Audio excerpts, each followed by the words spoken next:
Amen.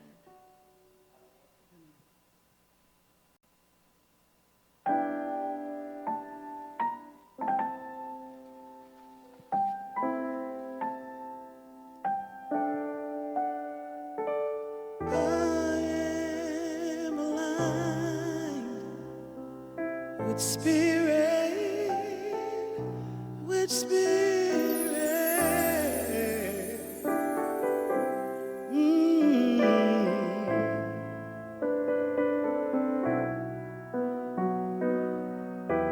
I am aligned with spirit, with spirit.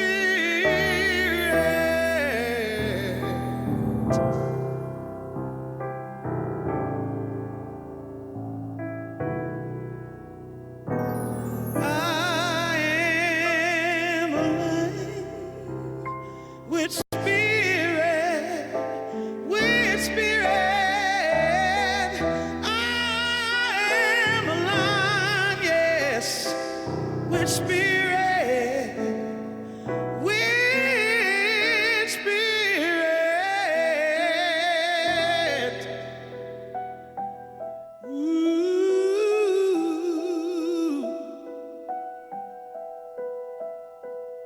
We're all made of love, divine oneness of God.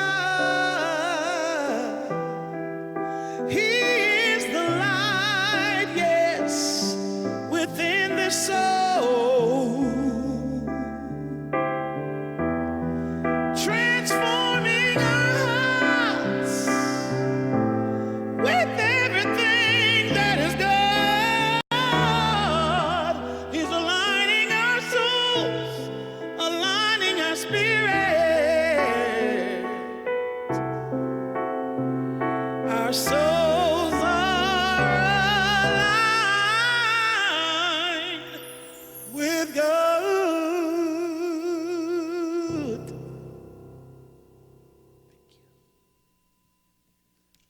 Thank you very much. Welcome, welcome, welcome. Are you superstitious? Oh, no, I'm just messing. I'm getting ready to tell you, Put your hands together if you feel it. If you don't, just rock and groove, whatever you feel. That's what.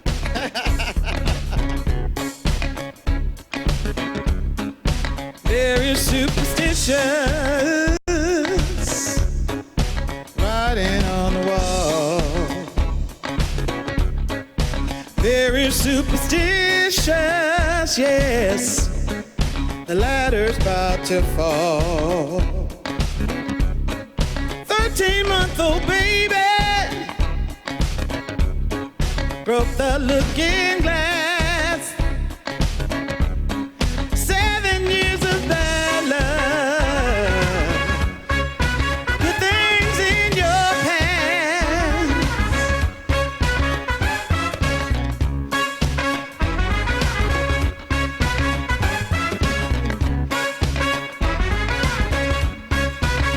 When you believe in things you don't understand, then you suffer. Superstition ain't the way. Yeah. No, no, no. Very superstition. Wash your face and hands. Very superstitious. This ain't in the plan. Keep me in a daydream. Keep me going strong. You don't wanna save me. Said it's my song, yes. When you believe in things that you don't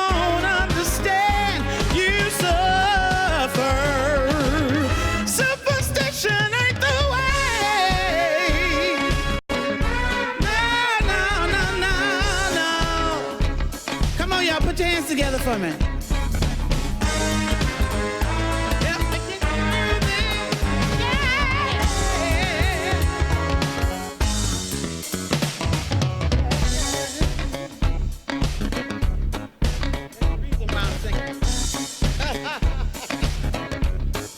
Very superstitious, nothing more to say.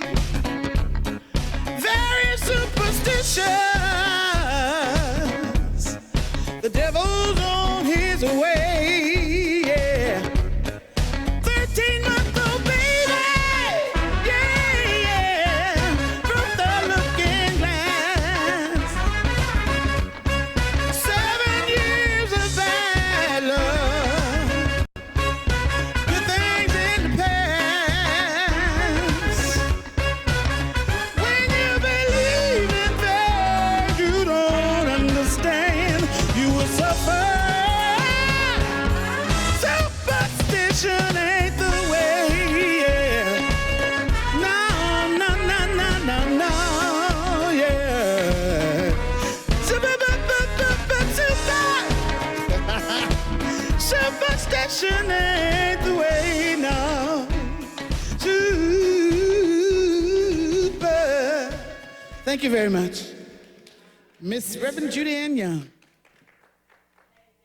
Hey. Oh, the nerve it takes to even sing that song. Ladies and gentlemen, please put your hands together again for the lovely Johnita Johnson. Superstitious.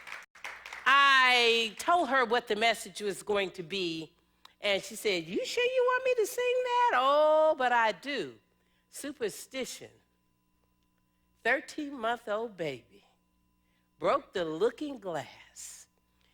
There's a word used in science of mind called race consciousness. And race consciousness is when a group of people believe something and they all get together and agree on it. Now, I started thinking about this because this summer my whole series is going to be on God as a lyric in life. So I am taking the lyrics from very popular #1 hit songs to express science of mind. Because whether the people that wrote these lyrics understood it or not, a lot of them are science of mind principle practicers, if that makes sense. Yeah, okay, it does. I said it did, so it does. The bottom line is, there is, in this chaos, there is a rhythm. Now, I was thinking about this whole thing around superstition. And I of myself do nothing. So anything I get a chance to stand up here to say, somewhere in me, Spirit brings this up. And it brought up superstition. So I went out and I started doing a little research. Are you aware, based on some research from the North Carolina Institute of Phobias, that 17 to 21 million people are paralyzed by Friday the 13th. There's one, September, Friday the 13th, and there's another one this year in December. Every year there is at least one. So I started thinking, really, what else do we believe and practice because someone else has shared their belief with us? And I have said this, and I will repeat it more than once. Your beliefs are just thoughts that you no longer examine. Now, the number 13 has been considered a curse across the world for thousands of years. The first service that I did this year talked about the number 12 being the number of completion and the number of completeness. Well, its cousin, number 13, not so good. Friday in itself was considered unlucky. And there are a couple of beliefs behind that. The Canterbury Tales talk about Friday being a day of ill fortune and bad luck. And from Christian doctrine, we realize that Friday goes back to the crucifixion. And so Friday is considered a not so good day because Jesus was crucified on Friday. So Friday the 13th brings up a lot of stuff, and a lot of it is about superstition. They even have whole stories around don't cut your hair on Friday the 13th, things about breaking a mirror on Friday 13th. If you have a baby born on Friday the 13th, the child is cursed with bad luck. And these are things, and see, oh, I know Friday the 13th, we're laughing, but let me just get real with you. How many of you heard the deal about, ooh, if you break a mirror, you're going to have how many years of bad luck? 7 years, What about that black cat that just crossed your path? How many of you as children went out and looked for a 4-leaf clover? I'm not the only one. We believe in this stuff, and we don't even know why. We don't even stop to question. Get on an elevator, and I did this recently just so that I could take a look. They don't have a 13th floor. They don't have a 13th floor in hospitals. Really? How many of you have received these emails and chain letters that say, read all the way to the bottom, and if you don't send this to someone within anywhere from 5 minutes to 5 days, you are destined to have some bad luck? So what is that really about? Is that about bad luck, or is that about somebody else's stuff being poured over onto you? Speaking of breaking a mirror, do you all know where that whole thought, the notion of breaking a mirror came from? Well, apparently, way back in the day, long ago, many cultures, the Greek, the Chinese, the African, and the Indian, believed that a mirror had the power to confiscate part of the body's soul. The thing that if the mirror was broken, the person's soul would become trapped inside. I have another one that we've all heard, we've all practiced it, walking under a ladder. What's that about? See, the truth is, other than for safety reasons, it goes back to the day when the ladder, because it has 3 sides, it's a triangle, and they said it symbolizes the Holy Trinity, and breaking it by entering the triangle is bad luck. See, y'all bought into that. We didn't even know why. The black cats, the black cat crossing your path, why? It stems from the Middle Ages, when it was believed that a witch could take the form of a black cat. How about this one? Pinch of salt over the left shoulder. I'm not the only one that heard these. Well, there's a reason for all of that. I'll go to one. This is interesting. How about it's bad luck to open an umbrella inside? Well, the original intent and the conversation around it was an umbrella protects you against the storms of life. So if you open it in the house, you insult the guardian spirits of your home.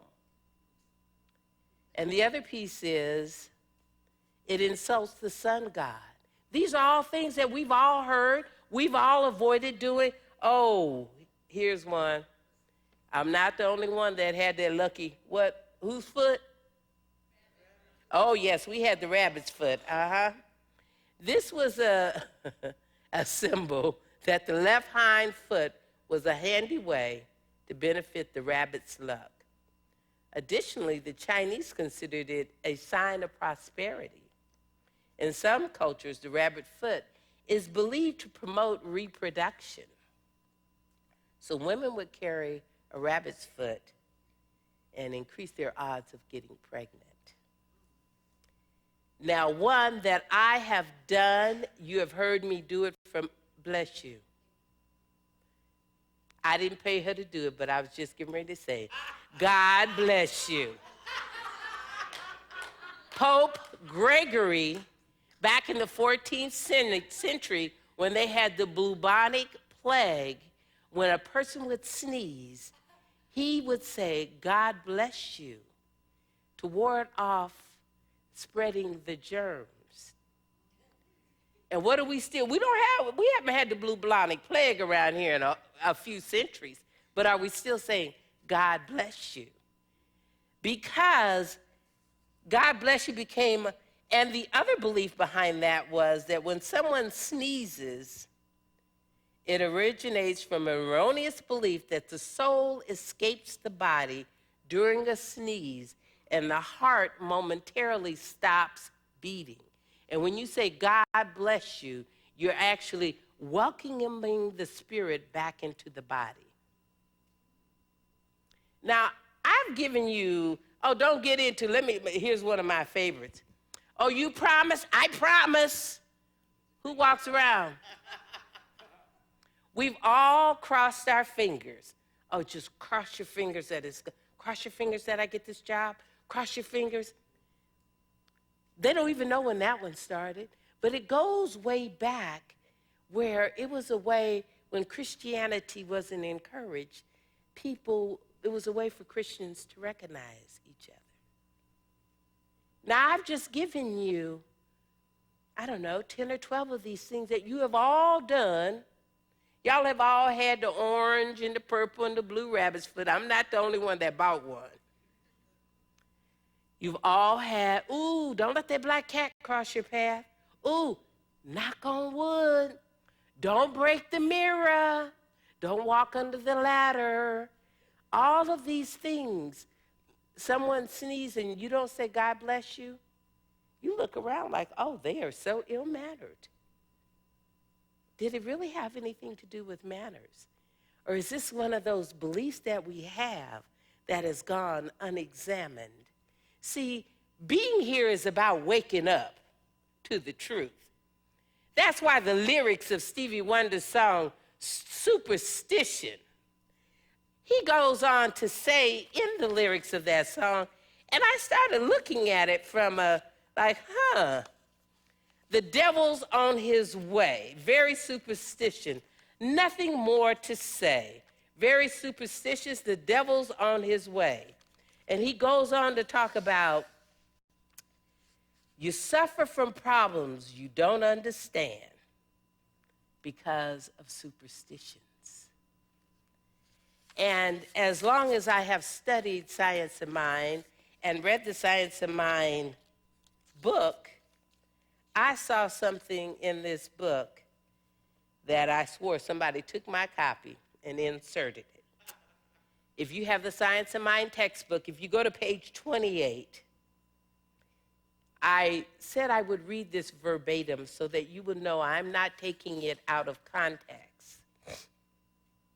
It says, "Do we believe God picks out some men," and he says some man, and I will say some man or woman, and says, "I will honor your prayer, but I do not think so much of Mr. So-and-so." It is superstitious to believe that God will answer the prayer of one above another. The text goes on to say, Ernest Holmes wrote this, "It is superstitious to believe that God will answer the prayer of one above another." I'm not making this up. I went right to text, and the word leaped out at me as if it was highlighted in red. And I said, "Oh, even Ernest Holmes knew about superstition." Jesus said that God makes his sun to rise on the evil and on the good, and sends rain on the just and the unjust. That's from Matthew 5:45. So going back to how God works, he doesn't favor you over me or you over her. It all works. He goes on, Ernest Holmes, our founder, the founder of religious science, goes on to say, since some people have been healed through prayer while others have not, the answer is not that God has responded to some and not to others, but that some have responded to God more than others. Ooh. So it's not like God listened to my prayer more than he listened to yours. What it means is I have responded to God more than others may have responded to God. And it brings up, just even from a biblical sense, and Ernest Holmes took a lot of his text from a biblical sense. The woman who had bled for 12 years, and she said, all I need to do is touch the hem of Jesus' garment. And they were saying, get back, lady, get back. Other people were praying for a healing. This woman touched his garment, and she was healed immediately. Someone else said, I touched his garment and nothing happened. And Jesus replied, what did you believe? Are your superstitions holding you hostage? I'm just asking the question. God just sent me here to ask some questions. Are your superstitions holding you hostage? Now, I've listed a few things that we've casually done throughout our life. And we never thought about the meaning of knocking on wood, crossing our fingers, the rabbit's foot, all of this stuff. And if I could come up without little effort or none and come up with 12 to 15 things that you have bought into, believed, participated in, and as they say, co-signed, what else in your life are you co-signing that's a superstition? I'm just asking the question. Ernest Holmes goes on to say, when he talks about prayer, he says, since some people have been healed through prayer while others have not, the answer is not that God has responded to some and not to others, but that some have responded to God more than others. He goes on to say their prayer or their thoughts has responded by corresponding. The answer to prayer is in the prayer. But what is the prayer? Now, let me give you a definition of a prayer. A prayer is a movement of thought within the mind of the one praying along a definite line of meditation that is for a specific purpose.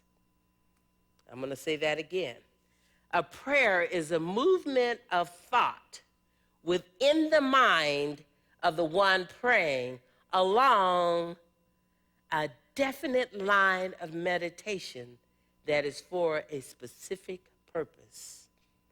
A prayer is a thought in the mind of the one praying along a definite line of meditation. I'll go back a little earlier. JJ stood here and she said, I am aligned with spirit. Are your thoughts aligned with your highest good? Are your thoughts aligned with what you say you want out of life? Oh, I'll question your thoughts. Because, you know, if you talk about what you want out of life, this is what I can tell you. All I have to do is look at what you have, and I can tell you what you've been thinking. Because, see, there isn't a distinction between your thoughts and what appears. You know, you can't think like a millionaire and be poor. Two don't work together. And I'm going to take you somewhere else about thinking like a millionaire. You know, it's interesting to me, and I've been thinking about this lately, how we talk about something we love. I love God. I'm one with God. I hear people say that. I love my mate. I'm one with mate. And then when I say, I love money, people are like, they back up. Money is just energy. And that is just a form of energy. Let me go on and tap into some of your beliefs. We done bought in that money is evil, money is the root of evil, money is yada yada, whatever the story is. Let me tell you something. Money is like a man, a woman, God, and anything else. If you can't admit that you love it, it ain't going to find you. And it does not make money bad. It's just, you have to look at it, it's all energy. It's like love, it's like peace. All of it just serves a purpose in life. You can't have love and peace if you don't have anywhere to sleep and nowhere to eat. You know, the root of all evil is money. No, it's not. The lack of money is the root of evil. Because folks that don't have any want to steal, rob, kill, do whatever else it is. What I will tell you is I had to get in relationship with how I felt about money. You know what money allows me to do? It allows me to support some of my favorite charities. It allows me to be able to make a donation to my spiritual center and know that I can still eat tomorrow. Money allows me, when I have a friend in crisis who's laid up with a medical condition and has no medical insurance, that I can send them $100 and know that I'm going to be all right. Money is no more than energy. Why am I blocking that energy? And I'm over here talking about, oh, I just want things to flow through me. But yet we get to money, we turn it into a bottleneck. That's just a sidebar conversation. It is all about thoughts. What do you believe? What are your thoughts? Ernest Holmes goes on and says, you know, if a prayer is a movement of a thought, if that's what prayer is, a movement of a thought, what are you praying for and what are you praying about? I will share a personal story. And I'm going to say this. I can say it now because I think I've gotten through it. I was considering not continuing to do the alchemy of love because it wasn't paying, or it isn't paying for itself. And I didn't feel like it was well attended. So I went into prayer. And my prayer wasn't about, God, put more money in the basket or put more butts in the seats. My prayer was about, God, what would you have me do? This or something greater? You see the difference? I'm not limiting God with a prayer for some money. I don't care whether it fall out of the back of a truck and it has my name on the tag. I don't care. My prayer is, God, what would you have me to do? It may mean that I don't show up here every Sunday at 5 o'clock. So ask God these big questions. God, what would you have me to do that's better than what I'm doing?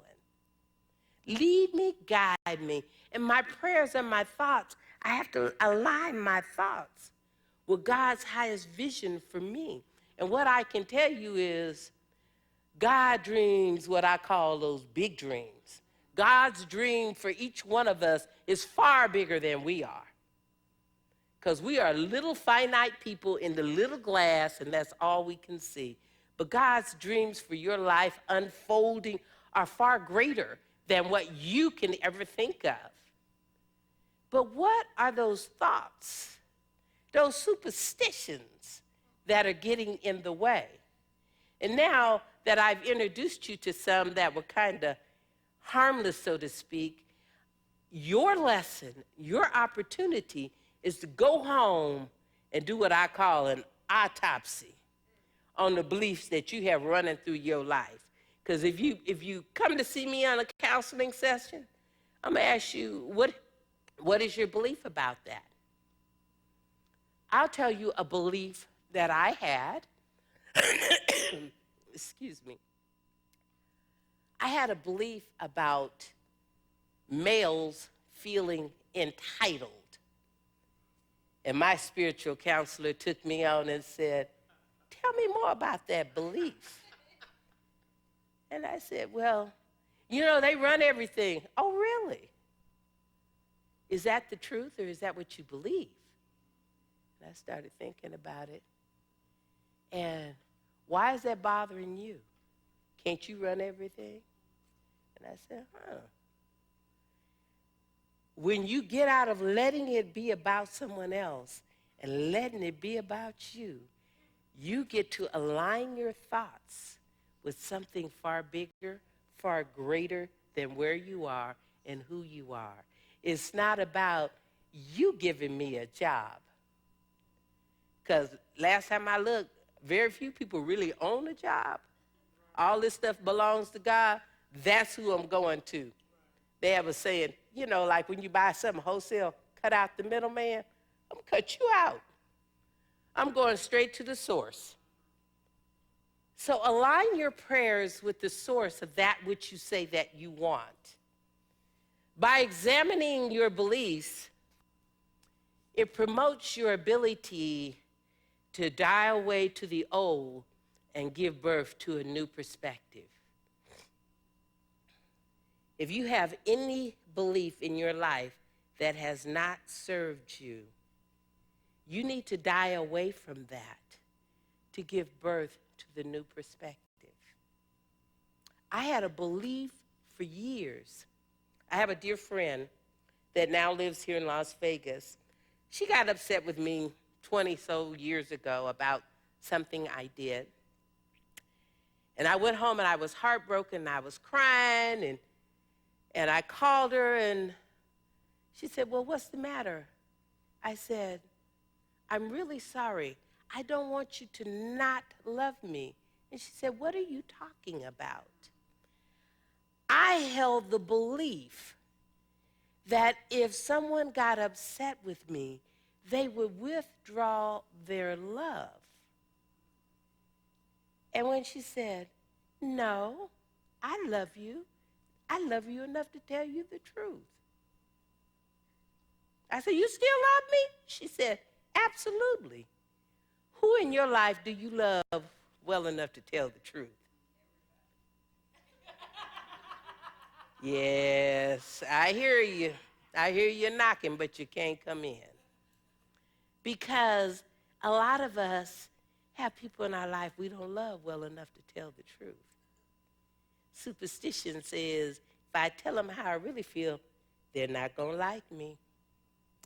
I would much rather someone come to me quietly and tell me something I need to know than to smile in my face and watch me go astray.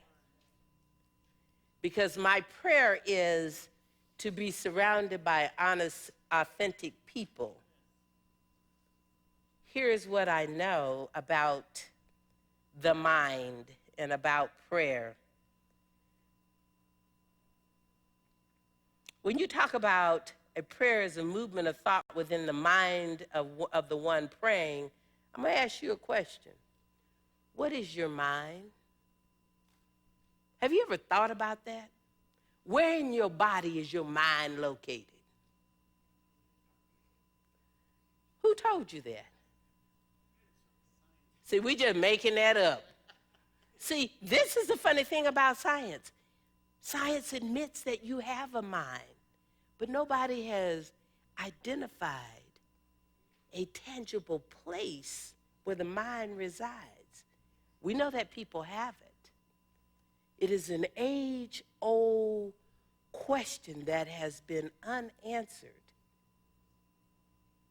Many great men have explored what is the mind. Now, if you listen at spiritual principle, it will tell you there is one great mind. There's one mind in all of creation, and each one of us is an individualized piece of that one mind. It's kind of like if the mind were the United States, we all are Americans, individualized pieces of the one mind, but we're not the one mind. But we all get to tap into it. See, your mind can tell you one thing, and your mind can tell you something, and my mind will tell me something different. It's just like being an American.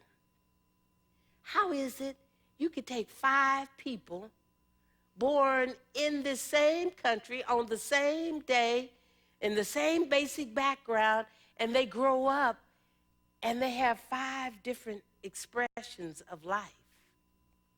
They're all Americans. The difference is in the individualized mind. That's why it says the one that's praying, what is in your mind? See, a healthy mind that prays is going to get some healthy results. A scattered mind, an unclear mind, an angry mind, a fearful mind, one caught up in some superstition and other conversation, is not going to get the same results as a mind that is clear. That's why people ask, well, why do you meditate?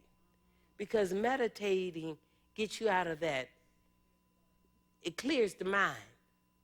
Basically, you know that, I'm going to call it this, and you'll hear me talk more about that roommate in the back of your head that be chattering all the time. We're going to just call it the roommate. That person that's up there always has something to say about you, how you look, how your hair is, how much money. Meditation quiets the roommate down. It creates a space where you can align with the truth of God showing up in, through, and as you.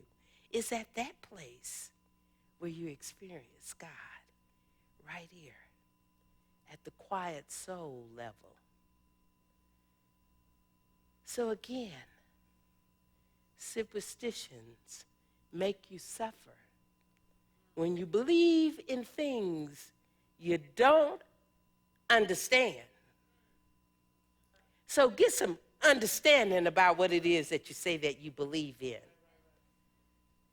So I am going to push back on superstitions in my life and all the beliefs I have in things that I don't understand. And I will leave you with this. When you believe in things that you don't understand and then you suffer, don't you know? Superstition ain't the way. Check yourself before you wreck yourself.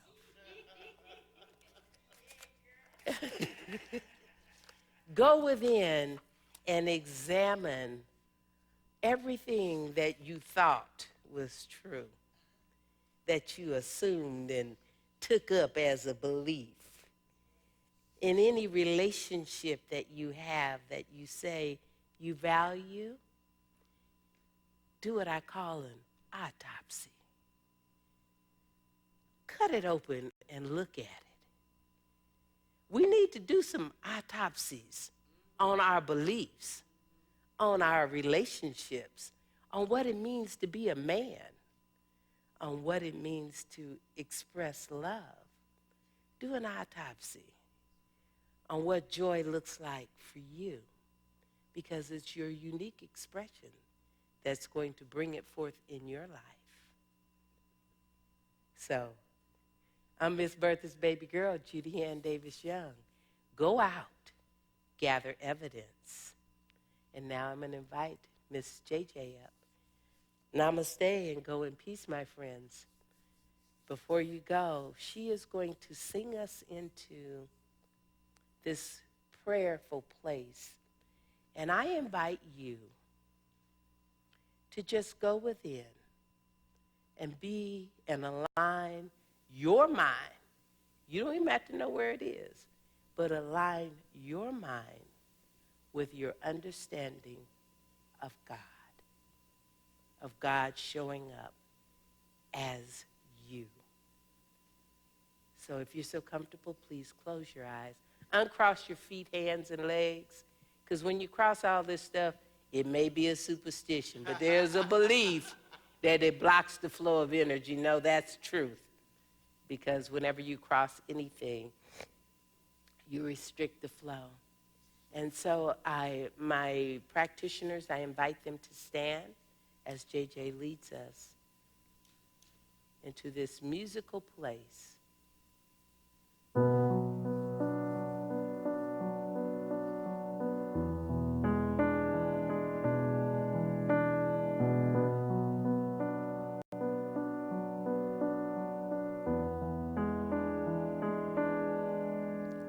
Let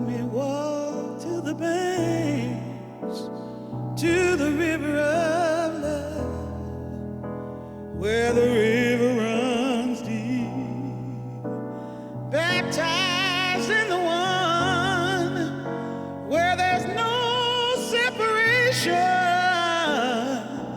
The light is all we see, honoring all the differences.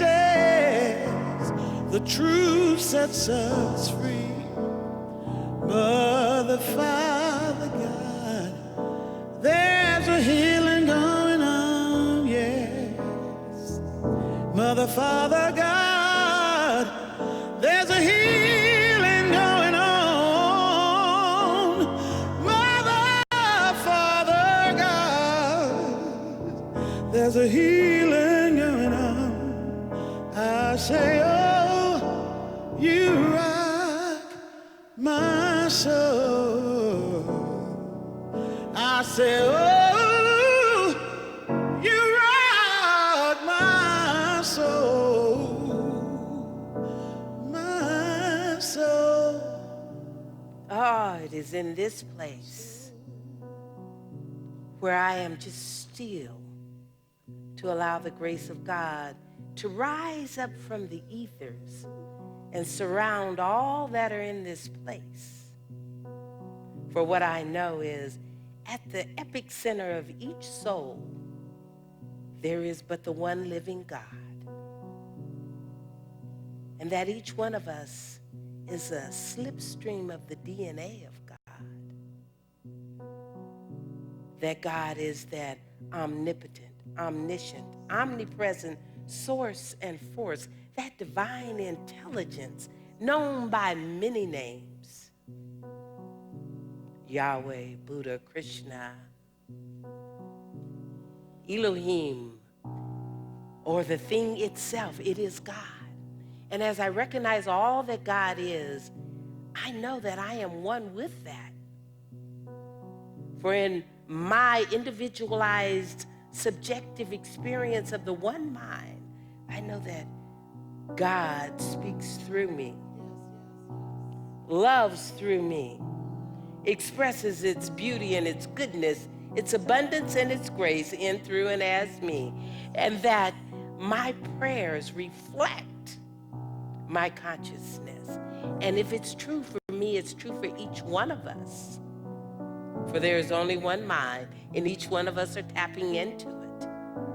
So it's from this place that I declare, decree, and know it to be the absolute truth, that aligned with the truth of the one mind, of pure love, of pure perfection, pure abundance, it explodes in each one of our lives.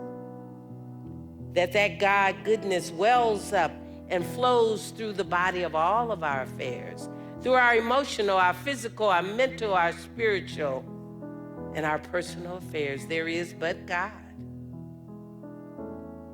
And so I speak my word for each one, knowing that we are the collective voice, and together we create.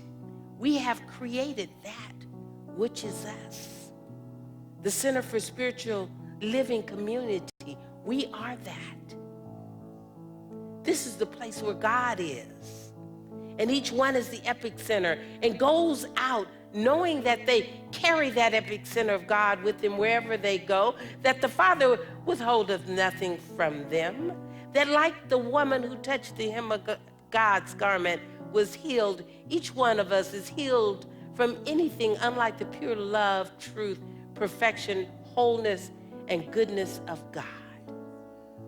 For right here, right now, I am truly grateful to know that my Father and I are as one. So I can take all of this, toss it up, and let it land in the bountiful fields of love that surround us, releasing it into the law, that alchemy of love and law, letting it go, knowing it is so, and together we say, and so it is.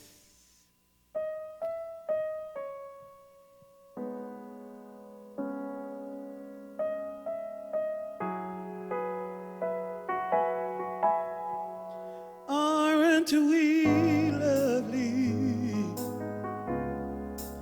Aren't we beautiful? Angels in heaven. Sing it, girl. The stars in the universe. And so it's true that love will be a reflection of you and me. Aren't we lovely? Made from love. Okay, everybody get on their feet and sing this with me. Come on now. Yes. Let the Spirit flow through your soul here. Come on.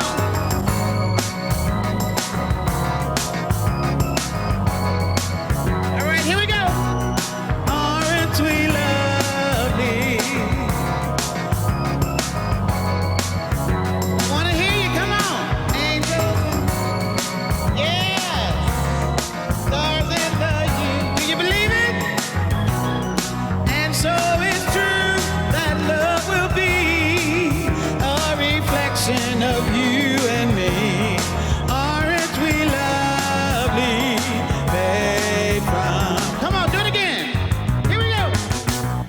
Aren't we lovely? Let me hear you. Yes, we are. Angels. Stars. And so it's true that love, a reflection. All right. Aren't we lovely? Now I want you to sing a little bit louder like you really believe it, okay? Aren't we lovely, babe? Okay, your turn. Let me hear you sing it. Aren't... Yes. Love. Thank you so much. Thank you so much for sharing that. I love these smiles too. Everybody. Thank you. You may be seated. In your program, there is a connection card, and it looks like this. Please let us know who you are. If it's your first time here, your second time, or your 33rd time. Please fill in as much information as you are willing to share. Thank you for being here. We do have a couple of practitioners. If you should need